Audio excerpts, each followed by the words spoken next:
بسم اللہ الرحمن الرحیم۔ السلام علیکم، آپ دیکھ رہے ہیں الف نیوز اور میں ہوں آپ کے ساتھ ماجد علی۔ شامل کرتے ہیں پاکستان اور دنیا بھر سے online headlines. Gaza جنگ بندی معاہدہ، اسرائیل اور قطری وفود اگلے مرحلے کے مذاکرات کے لیے قاہرہ پہنچ گئے۔ مذاکرات کے لیے اسرائیل، قطر اور امریکی ٹیمیں قاہرہ میں موجود ہیں۔ مذاکرات کار پہلے سے طے شدہ معاہدے پر عمل درآمد پر تبادلہ خیال کریں گے۔ فلسطین میں انسانی امداد کی فراہمی کے طریقوں پر مشاورت کی جائے گی۔ واضح رہے کہ اسرائیل اور حماس کے درمیان جنگ بندی معاہدے کے بعد کئی افراد کو رہائی مل چکی ہے۔ حماس کی تحلیل کے بغیر اسرائیل معاہدے کی پاسداری نہیں کرے گا، ذرائع نے خبردار کر دیا۔ ایک باخبر اسرائیلی ذرائع نے تصدیق کرتے ہوئے کہا ہے کہ حماس کو غیر مسلح کیے جانے کی آمادگی کے بغیر اسرائیل فائر بندی معاہدے کی پاسداری نہیں کرے گا۔ ذرائع نے مزید بتایا ہے کہ اسرائیلی حکام غزہ کے مستقبل حماس سے ہتھیار لینے اور اس کا اختیار ختم کرنے پر بات چیت کرنا چاہتے ہیں۔ یہ بات اسرائیلی ٹیلی ویژن چینل پر بتائی گئی۔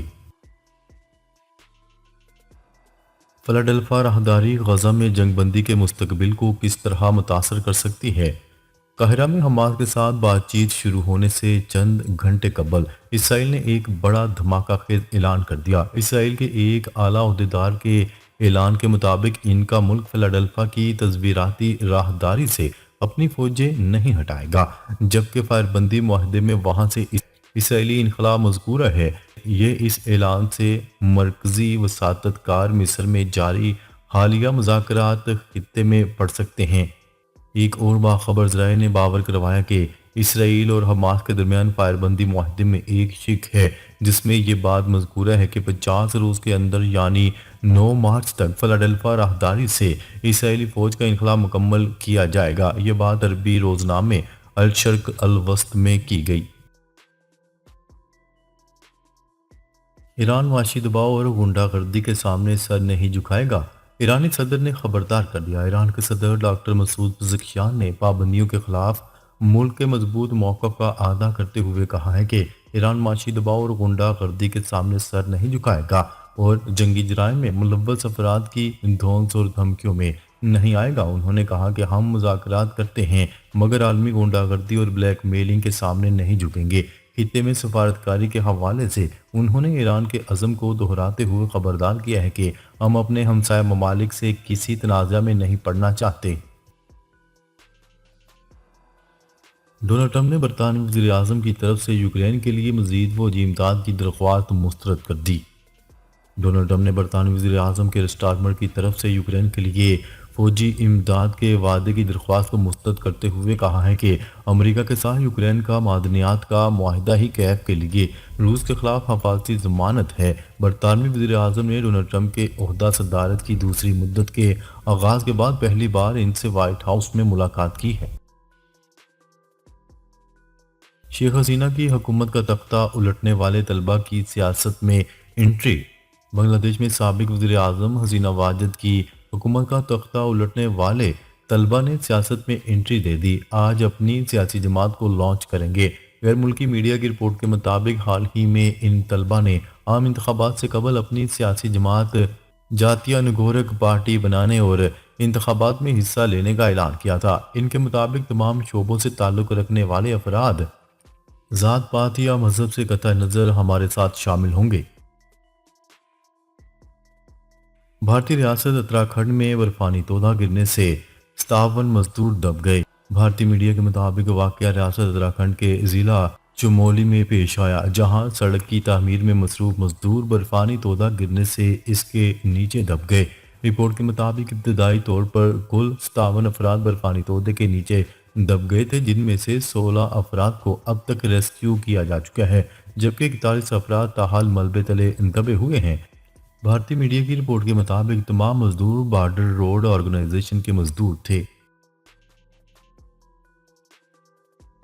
بگرام ایئر بیس کا کنٹرول چین پر نظر رکھنے کے لیے برقرار رکھنا چاہتے ہیں ڈونلڈ ٹرمپ۔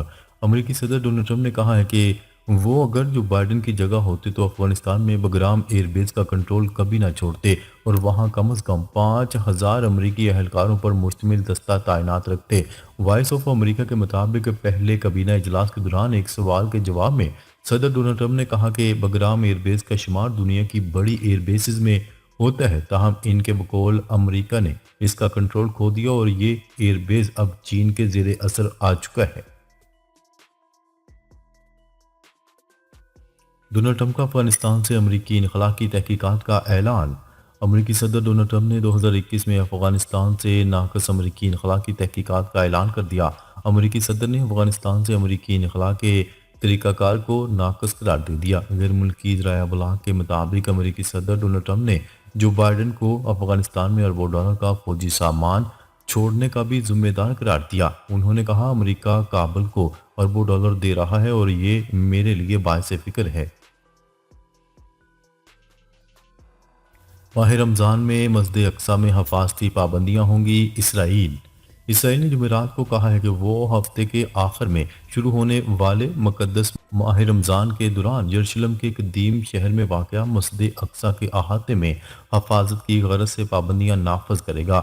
مشرقی یروشلم میں واقع اسلام کے تیسرے مقدس ترین مقام مسجد اقصی میں رمضان المبارک کے دوران لاکھوں فلسطینی نماز ادا کرنے کے لیے آتے ہیں۔ یہ مقدس شہر کا ایک حصہ ہے جس پر اسرائیل نے قبضہ اور اس کا الحاق رکھا ہے۔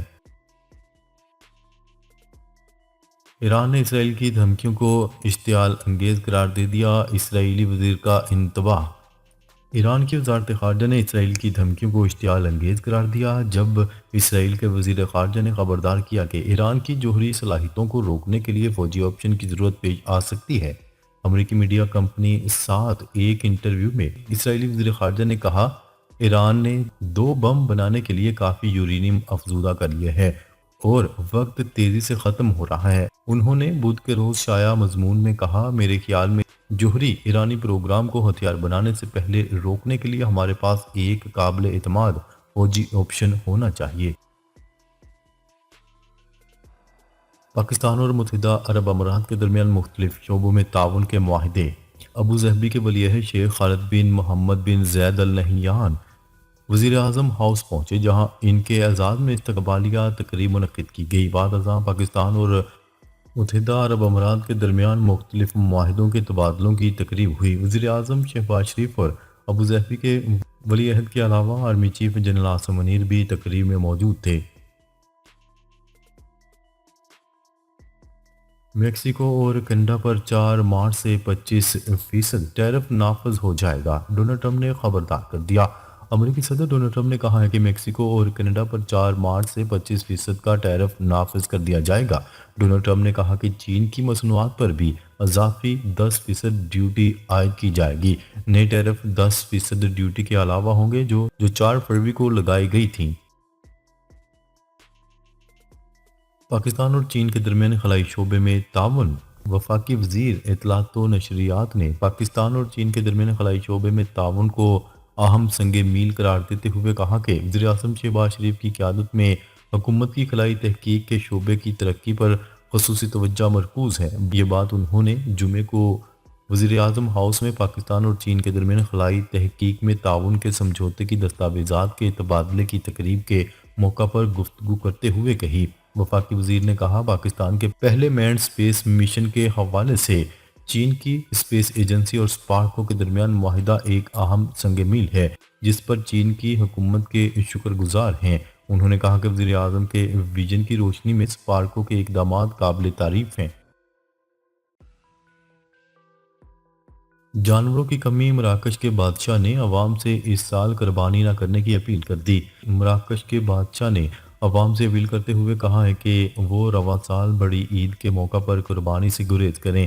مراکش کے بادشاہ محمد ششم نے وزیر برائے مذہبی امور کے ذریعے سرکاری ٹیلی ویژن پر بیان جاری کیا اور کہا کہ ہمارا ملک ماحولیاتی اور معاشی چیلنجز کا سامنا کر رہا ہے جس کے نتیجے میں مویشیوں کی تعداد میں نمایاں کمی آئی ہے۔ بادشاہ نے عوام سے اپیل کی کہ وہ اس سال عید الاضحیٰ پر قربانی کا فریضہ انجام دینے سے گریز کریں۔ ناظرین اب تک کے لیے اتنا ہی۔ مزید خبریں لے کر بہت جلد آپ کی خدمت میں حاضر ہوں گے۔ تب تک کے لیے اپنا خیال رکھیے گا۔ اللہ نگہبان۔